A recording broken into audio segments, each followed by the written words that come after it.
What if I told you my next guest won a national championship versus a Bear Bryant coach Alabama team in the Deep South, coached a World Series champion and NL MVP, and also is coaching LBC, shaving off 12 strokes from his handicap? If that's not 6 degrees of Kevin Bacon separation, I don't know what is. Stick around for the next episode of Trojans Talk on Tap. Go Trojans go, LBC pouring cardinal and gold. The next man up is the next Heisman. Only bleed USC, yes we've been built to win. Catch roses while we ball all across the map. Too strong, fight on as Trojan Talk on Tap. Welcome to Sunset 17 Studios. I'm very excited to have my first guest on LBC Trojan, the new channel.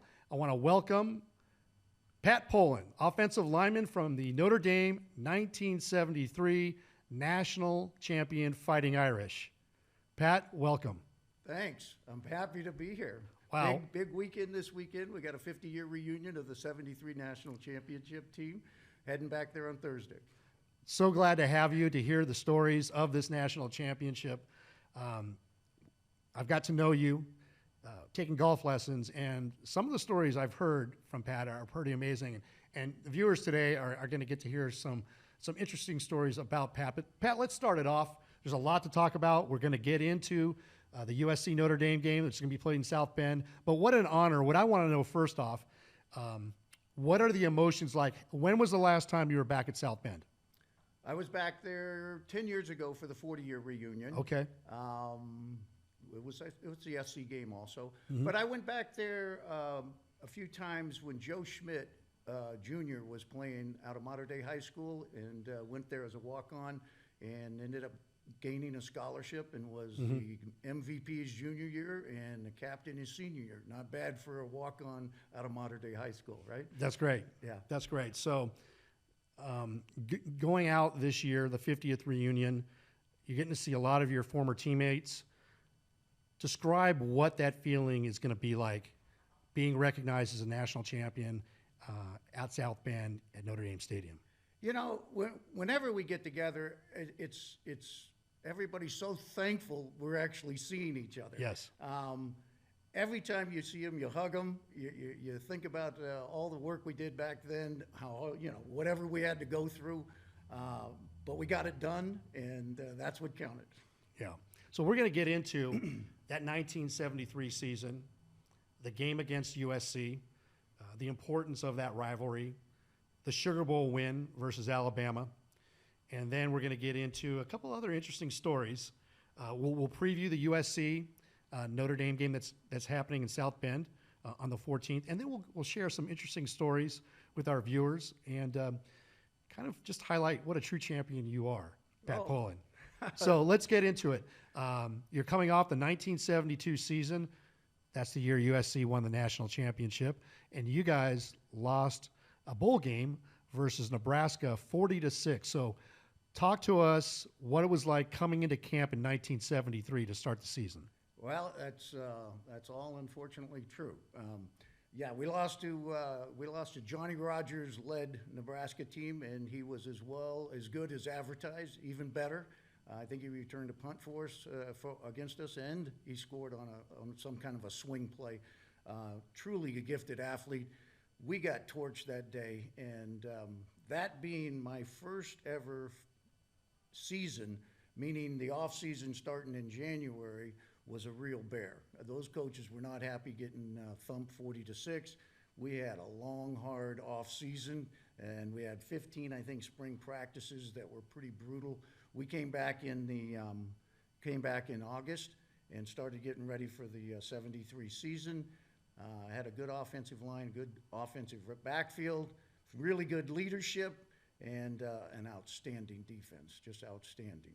And so what was the expectation, if you recall back then? Was it to win a national championship? Was it to be to go undefeated? Tell us what was the expectation going into that season?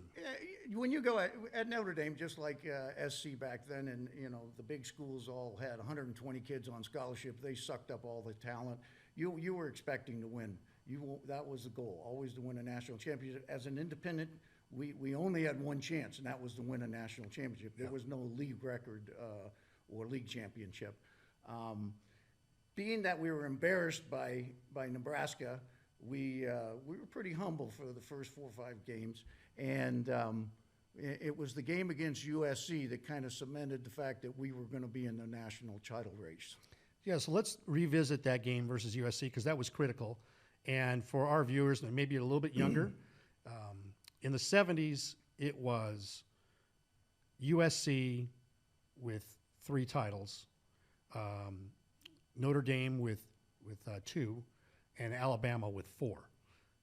And at that time, there were split titles. But those were the main teams that were winning national championships.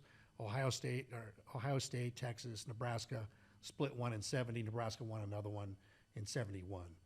But those were the teams. So tell us about that game going in to USC, how important that was, and what you recall. The final score was 23-14 in South Bend. Tell us what you recall of that game.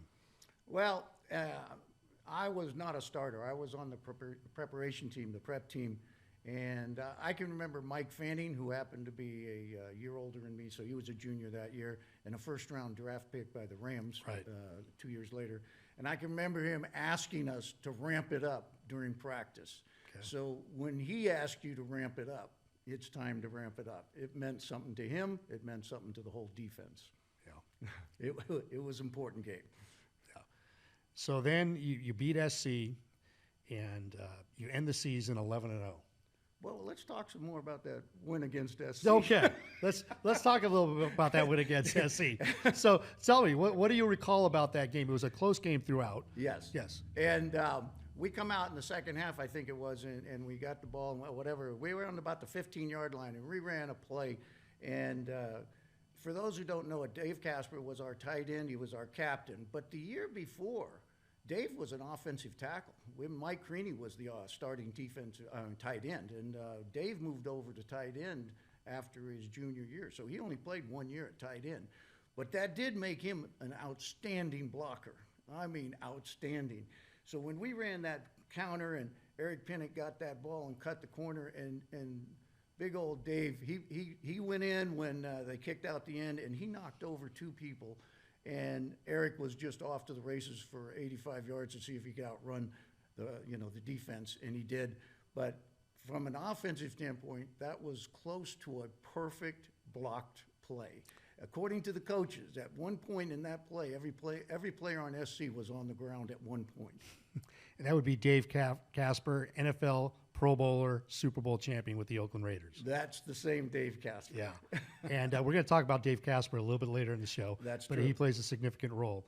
So, yes, that was a huge win, and Notre Dame goes on to finish 11-0. And back then, the polls were different. You had the coaches poll, the AP poll, but the AP poll announced their national champion before the bowl game. Is that correct? Alabama was the national champion, and they had one game to go. Right, they had one game to go, and they were 12-0.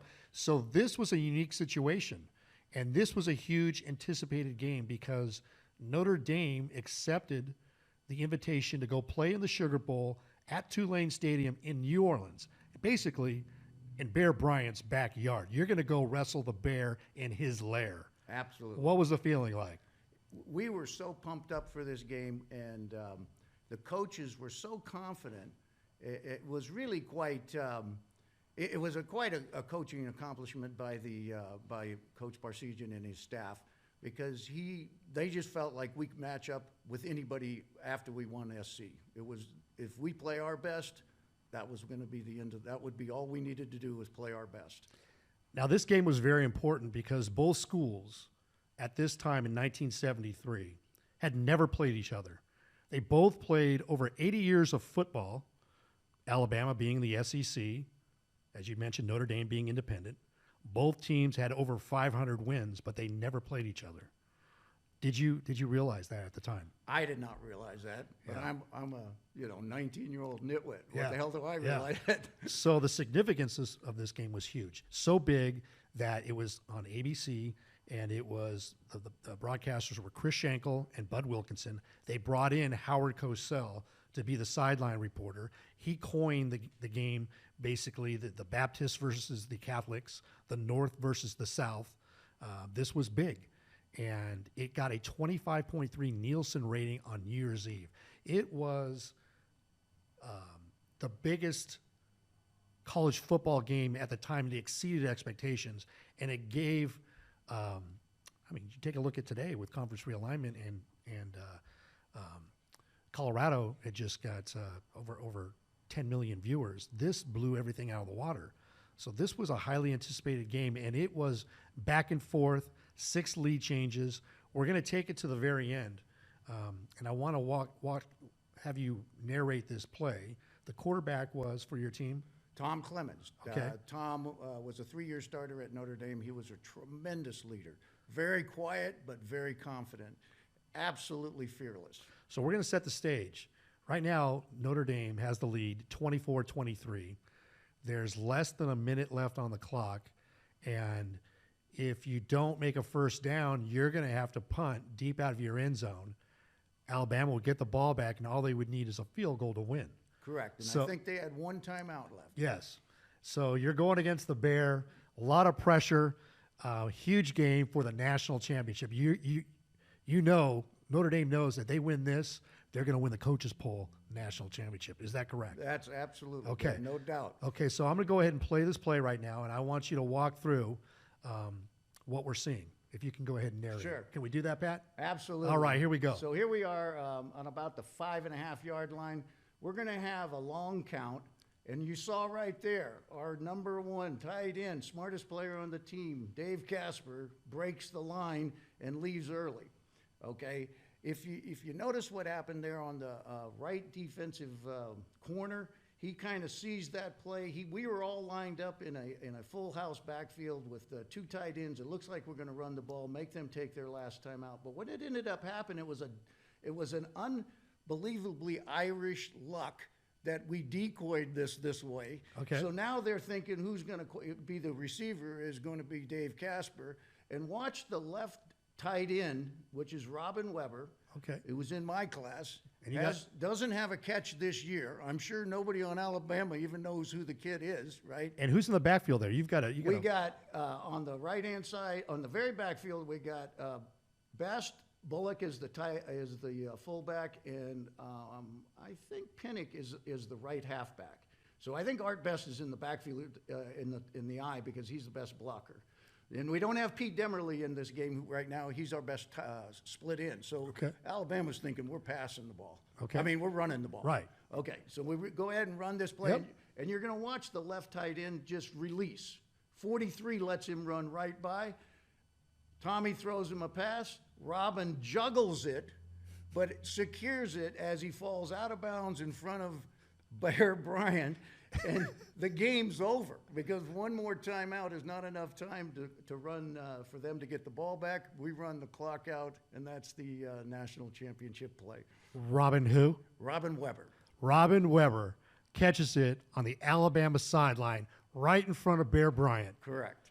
And Yeah, it's Notre Dame national champions. that's right. How huge is that? Well, it is huge, but for you guys' sake, it was huge again a year later when we did it. Well, I call your national championship the sandwich. Oh. You guys were the meat, and we had the two ends, right? Okay. We had 72 and 74. Yeah, because the following year when we won 13-11 in the Orange Bowl, you guys ended up making it into the title. You guys Yeah. won the national championship.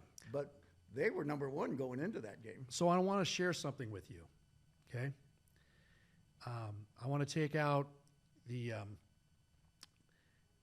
SEC teams because they played Alabama a lot more, right? You were the only team that beat beat Alabama 4 different times. The fact that you were on teams that beat Bear Bryant in the Sugar Bowl and, like you said, in the Orange Bowl the next year, there's very few people walking around the face of this earth that have beat Bear Bryant and Alabama in back-to-back bowl games. That's like doing that with Nick Saban today. So that is the sign of a champion. Pat Pohlen, I don't know if you knew that fact, but but it's pretty amazing. We know both Bear Bryant. When I saw him, the game was January 1st, 75, January Yep. 1st. And the next day they had they have a party or whatever you have to attend to. Uh-huh. And Bear did not look very happy. No. When we got to go, introduce ourselves and shake his hand, he did not want any part of that. Well, here's a little known fact, and maybe this will put a smile on your face when you're walking through that tunnel on Saturday in South Bend to be recognized as a 1973 national championship, your 50th anniversary. Notre Dame going against Bear Bryant, 4-0. Bear never beat Notre Dame. You beat them in the Sugar Bowl for the national championship, in the Orange Bowl the following year. You beat them in South Bend in 76, and you went to Alabama, and Notre Dame went to Birmingham, Alabama in 1980, shut them out 7-0. 4 losses by Bear Bryant by 13 points. I'm sure Bear told the AD not to schedule us anymore. Well, you know what? That's why that could be a reason why Alabama and the SEC doesn't want to travel. Bad things happen when you travel and play a good team. They don't like to go north of the Mason-Dixon line. Well, it took 80 years to play Notre Dame, and in a span of about 7 years, you lose 4 times. So congratulations. Thank you. Yes. Let's get into this year's USC Notre Dame matchup. Tell us about Notre Dame, their strengths and weaknesses, and what it's going to take for Notre Dame to win this game. Well, this is kind of a quandary. I mean, I could have given you a lot of strengths up until last week when we played Louisville, and now all of a sudden, I think there's a lot of doubt. Hopefully the boys know how to rally and get a little bit more confidence, but I would have thought we had the advantage in the run defense and the run offense. But watching Louisville take us apart, this is kind of a humble cookie we had to eat there on last Saturday night. I got hands off to Louisville. They had 25, 27 kids transfer in this year. They had a 6-year quarterback up there, and they looked awesome. They really look good. Their running back Jordan looked good. So going to our game against you guys against SC. I would have said if it's raining, it favored us, but I'm not sure if it's raining, it's going to favor us. I really worry about how good Mr. Caleb Williams is. I mean, he's also already got a Heisman with putting us on the win column last year. I think it helped him get that Heisman. Yes, absolutely. And he is such a talented individual that it's a scary proposition for the defense. Now, can our offense rally and start running that ball and controlling things? That's what I'm hoping for.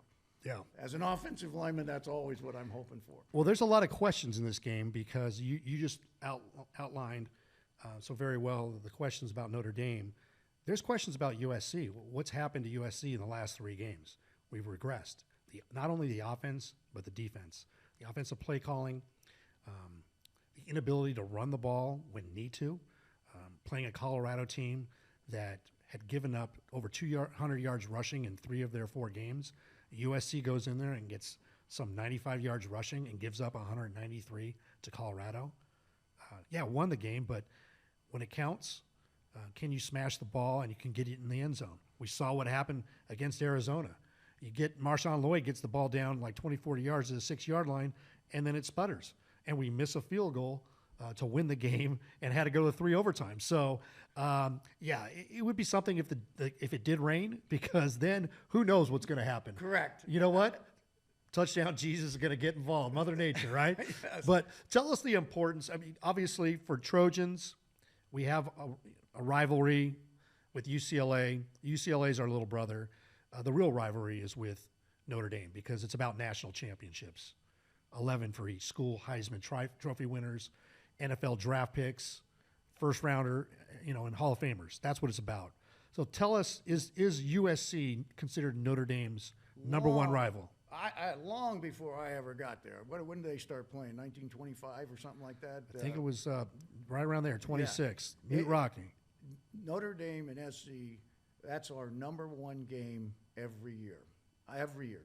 Doesn't matter who else is on the schedule. Clemson, Miami, Florida State, the number 1 game is SC.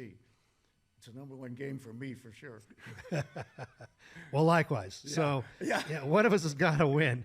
So, speaking of that, what's your score prediction? What do you see happening in this game? I really don't know how we would keep SC from scoring less than 31 points. I really don't.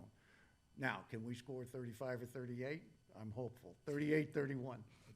Well, we're going to have to stop that big back Estime, and he's a load. And the way that our run fit's been going, we give up a lot of explosive plays. I'm worried to watch that guy going downhill, honestly. Wow. And I'm worried about that guy running around with the ball in the backfield, and he doesn't know if he's going to run or pass, and then he starts to run. And the run he made for a touchdown last week when he stopped at the 5-yard line to let the blocker block, and then he tiptoes in, I go, oh, this is a man among boys. This is unbelievably talented person. Well, we'll get to see Sam Hartman, the transfer from Wake Forest. It's probably the best quarterback you've had, I don't know, since Brady Quinn? Yeah, we could go back that far. Yeah. And Sam started off fine, but I think it's not necessarily just a Sam Hartman problem we're having right now. We're not protecting him, and we're not running the ball. Of course, this was the Louisville game, so we got to see what happens against SC. Yeah. So if you haven't, if you're just tuning in, this is the first episode on LBC Trojan, my new channel. Take a moment to subscribe if you like the content. We've got a champion here. We're previewing Notre Dame versus USC in South Bend on the 14th. Make sure to like, subscribe, share with your friends. We're so very happy to have a champion here. As I mentioned earlier in the intro, this gentleman has coached an NL MVP and a World Series champ. So, Pat, why don't you tell us about coaching Orange Little League, coaching your son and another gentleman. Why don't you go into that? Sure. My son, we grew up in Villa Park here, and Freddie Freeman was in his first, second, and third grade. So we got to know Freddie a little bit, and he went out for the Junior All-American, the Orange Chiefs, and Ron Brown was our head coach.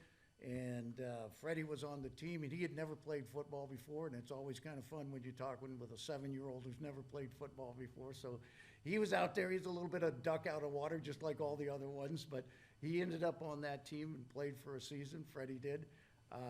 And then in Junior All-American basketball, he played in the Villa Park Junior All-American basketball, whatever, NJB. And in the All-Stars, he, of course, made the All-Stars. He was a big kid, and I ended up getting to coach him and some other All-Stars, and how that happens at the end of the year. And him and my brother, my son, are still good friends. That's awesome. Yeah. And obviously, Freddie's playing in the playoffs right now, down 0-2, going to Arizona. Well, Freddie did me a huge favor when he signed with the Dodgers, because I can get my wife to watch the games now. That's awesome. Yeah, she thinks Mookie Betts and Freddie Freeman are just the two of the best players in the history of baseball. So she likes watching Dodger baseball. Yeah. And when the Dodgers are playing well, they come up every other inning. Yeah, that's right. That's right. So have you had a chance to talk to Freddie since he's been back in L.A.? No, I haven't. I don't know if my son has. I'll ask him when I see him this weekend. So what do you think is going to happen here at the Dodgers? Are they going to come back and beat the Diamondbacks in advance, or it's a tall task? It's a tall task. Yeah. I'm getting a San Diego flavor of last year a little bit. And it's really kind of a shame, because these guys won 100 games this year. They played outstanding, pitched outstanding, and yet we got a little short series here, and you're down 2-0. Hey, they gotta get 27 outs on them. So if there's no clock, we can come back. They had their chances last night. We just didn't get it done. They didn't get it done. Yeah. Well, let's see what happens the rest of the series. Now, Pat, I'd alluded that you're my golf coach, and that's your day job. So tell us about how long you've been a golf pro, and if there are any golfers out there in the Orange County area. Take it from me, Pat. Describe my golf game when I first got there to take lessons with you. It was a little scattered. We had to put some structure in the game, kind of somehow blending putting into chipping, chipping into pitching, pitching into the full swing. But you were a good student and always motivated. So I know warm Pabst Blue Ribbon doesn't taste that good. so you were motivated to improve, and you did. You did. I appreciate that. And what Pat is talking about, I belong to a men's club, golf once a month down here in Southern California. It's called the Bar Stewards. So if you're playing golf, you want to compete. You want to go against other people. And in this club, we don't take ourselves too seriously. But the loser gets a warm 12-pack of PBR. And I think my first 4 tournaments, I won it 4 times. But hey, you put it in the refrigerator, and it's not bad. It's drinkable. Yeah, it's drinkable. So share with me, Pat, I think it's the 3 C's or the 4 C's. What do you? The 4 C's. The 4 C's. Share with me. Yeah. So the 4 C's, we try to get people to understand that when it comes to, especially to chipping, and you can apply it to the whole game. But the 4 C's are: create the shot, then commit with confidence, and then critique your shot. Mm-hmm. So after you finish the shot, you critique your fundamentals, your technique, and then you critique your strategy. Was my strategy correct? Was my technique correct? Okay. But you can use this on any shot in golf. But what it gets you to do is at least think about what you're doing before you try to do it. Yeah. Sometimes, you ask a person, well, what are you doing? I'm just hitting the ball. And I go, well, why don't we just hit the ball and land it right there and let it roll to the hole like a putt? Okay, that sounds like a good idea. So all of a sudden they start thinking. And I had a client today said he's having more fun playing golf because he didn't even know he was supposed to think out there. He thought he was supposed to just hit everything as hard as he possibly can. And he goes, it's more fun to think. That's right. Well, I appreciate you because I use the 4 C's, and I love the fact, like, I used to be fearful when I approached 50 yards in, chipping. And my chipping game is on fire right now because of the creativity and the confidence. And so sometimes I'll pull out that 7-iron, short little stroke back, and watch it run up towards the cup.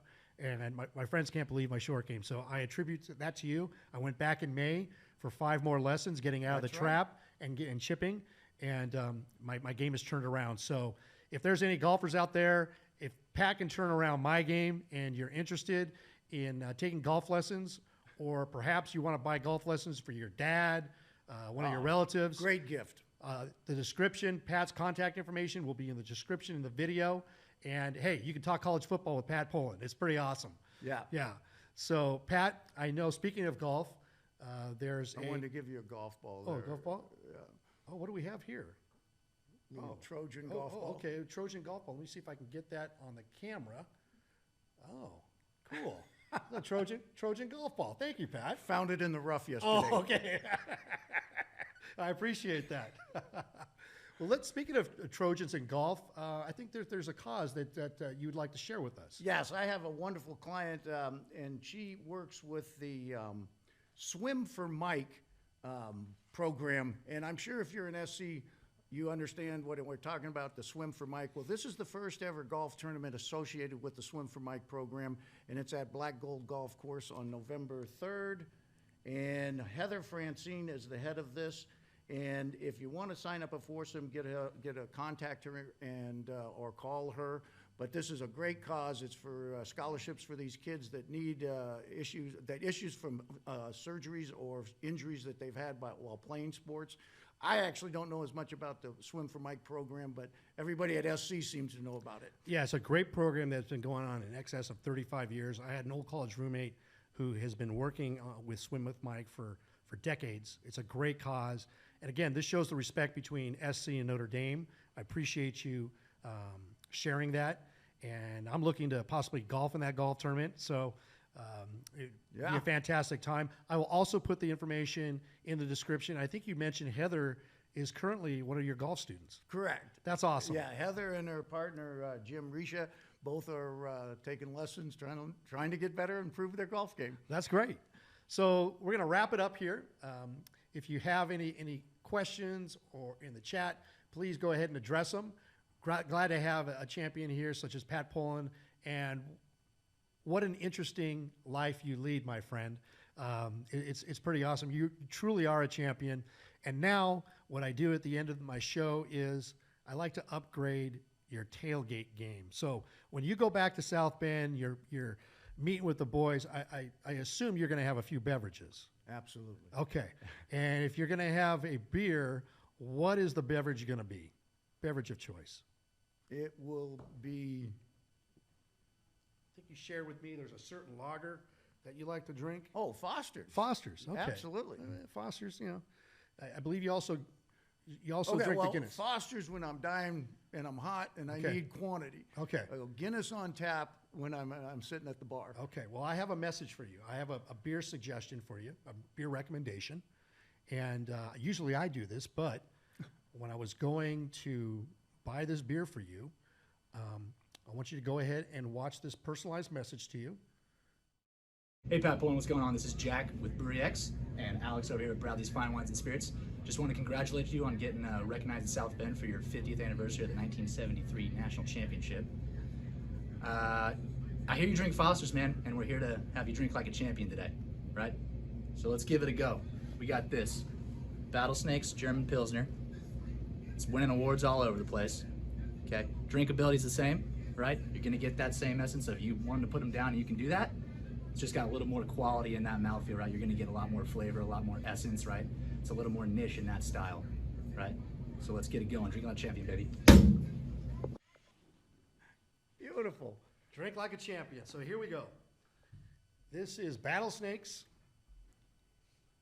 Pilsner from Brewery X out of Anaheim, California, close to Villa Park. Okay. They're over on Kramer and La Palma. You can get it on draft. I want to give this to you. This is from Brewery X. Nice. And then also, we got a hat for you.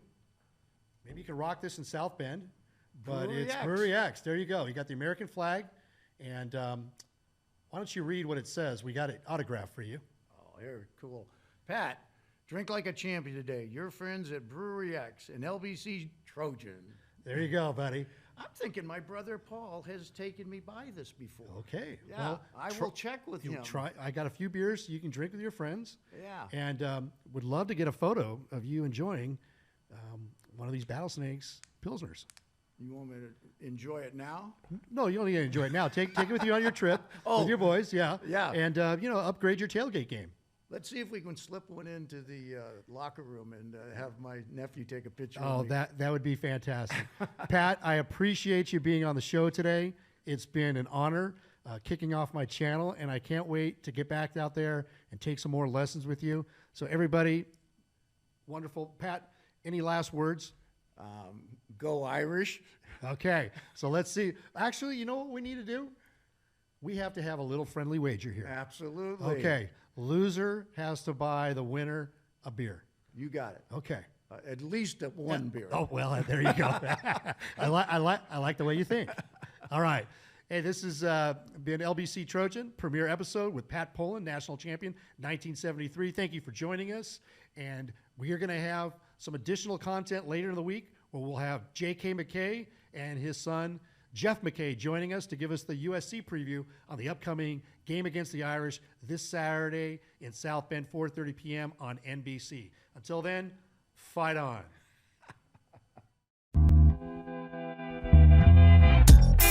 Go Trojans go, LBC pouring cardinal and gold. The next man up is the next Heisman. Only bleed USC, yes we've been built to win. Catch roses while we ball all across the map. Too strong, fight on, it's Trojan talk on tap.